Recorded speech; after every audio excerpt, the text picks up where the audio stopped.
حیثیت سے آپ کے دل میں کیا کیا خواہشات ہیں؟ کبھی اکیلے میں بیٹھ کر ایک کاغذ قلم لیں اور لکھیں کہ یار مجھے دنیا میں کیا کیا چاہیے، مرتے وقت کیا کیا چاہیے، آخرت میں کیا چاہیے، کبھی لکھیے۔ اب میں کچھ آپ کو روایتوں کا خلاصہ، یوں سمجھیے کہ بہت ساری حدیثوں کا عطر پیش کرنے جا رہا ہوں، سنتے جائیے اور سبحان اللہ کہتے جائیے، ٹھیک ہے؟ اگر آپ چاہتے ہیں کہ آپ کی عزتوں میں اضافہ ہو تو درود پاک پڑھیے، آپ چاہتے ہیں آپ کی ٹینشن دور ہو جائے تو درود پاک پڑھیے، آپ چاہتے ہیں مصیبتوں اور پریشانیوں سے نجات مل جائے تو درود پاک پڑھیے، آپ چاہتے ہیں آپ کی روزی میں برکت ہو جائے تو درود پاک پڑھیے، آپ کے گناہ معاف ہو جائیں تو درود پاک پڑھیے، آپ چاہتے ہیں ذلت اور رسوائی سے بچ جائیں تو درود پاک پڑھیے، مرتے وقت نبی پاک کا دیدار کرنا چاہتے ہیں تو درود پاک پڑھیے، بلکہ ایسے دیکھنا چاہتے ہیں کہ پیارے آقا اپنے ہاتھوں سے قبر میں اتار رہے ہیں تو درود پاک پڑھیے، قیامت کے دن نبی پاک کے ہاتھوں جام کوثر پینا چاہتے ہیں تو درود پاک پڑھیے، اور سنیے آقا کے ساتھ ساتھ جنت میں جانا چاہتے ہیں تو درود پاک پڑھیے، بار بار مدینے جانا چاہتے ہیں تو درود پاک پڑھیے، سنیے نبی پاک کا خواب میں دیدار کرنا چاہتے ہیں تو درود پاک پڑھیے۔ پنجابی میں کہتے ہیں نا ہن کچھ باقی رہ گیا ہے۔ اب مجھے بتائیے جتنی باتیں میں نے بتائی ہیں اس کے علاوہ کچھ باقی رہ گیا جو آپ کو زندگی میں چاہیے، مرتے وقت چاہیے، قیامت کے دن چاہیے، روزی میں برکت ہو، ٹینشن دور ہو جائیں، عزتیں بڑھتی رہیں، سکھ کی زندگی رہے، بار بار مدینے جاتا رہوں، پیارے آقا کا دیدار بھی ملے، مرتے وقت پیارے آقا کا دیدار ملے، جنت میں نبی پاک ساتھ لے جائیں، کچھ اور چاہیے؟ سب ہو گیا نا؟ یہ ہے درود پاک۔ یہ میں نے اپنی طرف سے نہیں بتایا، جو ماشاءاللہ علماء بیٹھے ان سے پوچھیں، تقریباً ہر جملے کے پیچھے کوئی روایت یا کوئی حدیث ہے۔ یہ سب فضیلتیں نبی پاک نے درود پاک کے فضائل میں بیان فرمائی ہیں، یعنی ہر درد کی دوا ہے صلی علی محمد، ہر درد کی دوا ہے صلی علی محمد، تعویذ ہر بلا ہے صلی علی محمد، یعنی ہر پرابلم کا سولوشن درود پاک میں ہے۔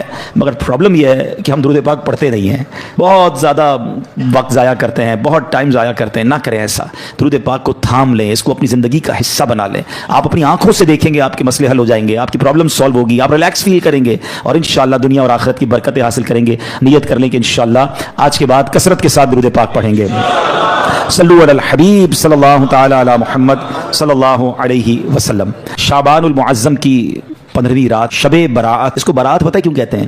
آپ نے جملہ سنا ہوگا، با عزت بری ہو گیا۔ حدیث پاک میں آتا ہے جب شعبان کی 15ویں رات آئے تو اس رات قیام کرو، یعنی اس رات عبادت کرو۔ آقا فرماتے پھر دن کو روزہ رکھو۔ تو بے شک اس رات سورج غروب ہوتے ہی اللہ پاک اپنی شان کے مطابق آسمان دنیا پر تجلی فرماتا ہے اور ارشاد فرماتا ہے، الا من مستغفر لی فاغفر لہ، ہے کوئی مجھ سے مغفرت مانگنے والا کہ اسے معاف کر دوں؟ الا مسترزق فارزقہ، ہے کوئی رزق مانگنے والا کہ اسے رزق عطا کر دوں؟ الا مبتلا فاعافیہ، ہے کوئی پریشان حال کہ میں اس کی پریشانی دور فرماؤں؟ ہے کوئی ایسا؟ طلوع فجر تک یوں ہی اعلان ہوتا رہتا ہے۔ پتہ اس رات کتنے بخشے جاتے ہیں؟ حدیث پاک میں آتا ہے اللہ کریم قبیلہ بنی کلب کی بکریوں کے بالوں کی تعداد کے مطابق گناہ گاروں کو جہنم سے آزاد فرماتا ہے۔ ہم میں سے کون ہے جو اپنے سر کے بال گن سکے؟ They are not able to count our own hair۔ اپنے سر کے بال نہیں گن سکتے، ایک بکری کے بال نہیں گن سکتے۔ قبیلہ بنی کلب کے بارے میں آتا ہے ہزاروں بکریاں پالتا تھا، وہ سب سے بڑا قبیلہ تھا جو سب سے زیادہ بکریاں پالتا تھا۔ اس کا مطلب کروڑ لوگ بخشے جائیں گے۔ مگر حدیث پاک میں چند بد نصیبوں کا ذکر ہے کہ جو نہیں بخشے جائیں گے۔ فرمایا شرابی نہیں بخشا جائے گا، ماں باپ کا نافرمان نہیں بخشا جائے گا، زنا کا عادی نہیں بخشا جائے گا، رشتے توڑنے والا نہیں بخشا جائے گا، تصویر بنانے والا، یہ جو اپنے ہاتھ سے تصویریں بناتے ہیں، مجسمے بناتے ہیں، نہیں بخشا جائے گا، چغل خور نہیں بخشا جائے گا۔ ایک اور روایت کے مطابق نجومی، یہ جو کاہن ہوتے ہیں، یہ نہیں بخشے جائیں گے، جادو ٹونا کرنے والا نہیں بخشا جائے گا، تکبر والا لباس پہننے والا نہیں بخشا جائے گا، مسلمان سے بلا اجازت شرعی بغض و کینہ رکھنے والا، دشمنی چھپانے والا، دل میں بغض رکھتے ہیں، وہ بھی نہیں بخشا جائے گا۔ ذرا غور کیجئے کہیں ایسا نہ ہو کروڑوں بخشے جائیں اور میری کسی بری عادت کی وجہ سے میں پھنس جاؤں اور میری بخشش نہ ہو۔ تو میرے پیارے اسلامی بھائیوں، اللہ بڑا کریم ہے، وہ توبہ قبول کرنے والا ہے۔ یہ بہت بڑے گناہ ہیں، اس سے یہ بھی اندازہ ہوتا ہے کہ جب اتنی بڑی عنایت، اتنی بڑی مغفرت ہے، یہ کتنے بڑے گناہ ہیں۔ تو میرے پیارے اسلامی بھائیوں، ہمیں توبہ کرنی ہے، ہم سب نے دنیا سے جانا ہے، ہم سب نے مرنا ہے۔ قبرستان بھی جانا سنت ہے نا، نہیں گئے تو ابھی آپ جائیے گا۔ یہ قبرستان جانا بھی ہمارے لیے عبرت کا سامان ہے، اسی لیے بھیجا گیا۔ نبی پاک فرماتے ہیں کہ پہلے میں تمہیں منع کرتا تھا، حدیث کا خلاصہ ہے کہ پہلے میں تمہیں منع کرتا تھا قبرستان جانے سے، اب جایا کرو اور وہاں جا کے عبرت لیا کرو۔ قبریں جا کر دیکھیں تو صحیح، کچھ تو خیال کریں کہ یہی میری 2 گز کی زمین میرا بھی ٹھکانہ ہے۔ اتنے بڑے گھر ہو، بڑا ہوادار گھر ہو، ویسٹ اوپن ہو، ایئر کنڈیشن ہو، نرم بستر ہو، یار لائٹ جائے تو UPS بھی ہونا چاہیے، اسٹینڈ بائی جنریٹر بھی ہونا چاہیے۔ ایک رات بغیر پنکھے کے جس کو نیند نہیں آتی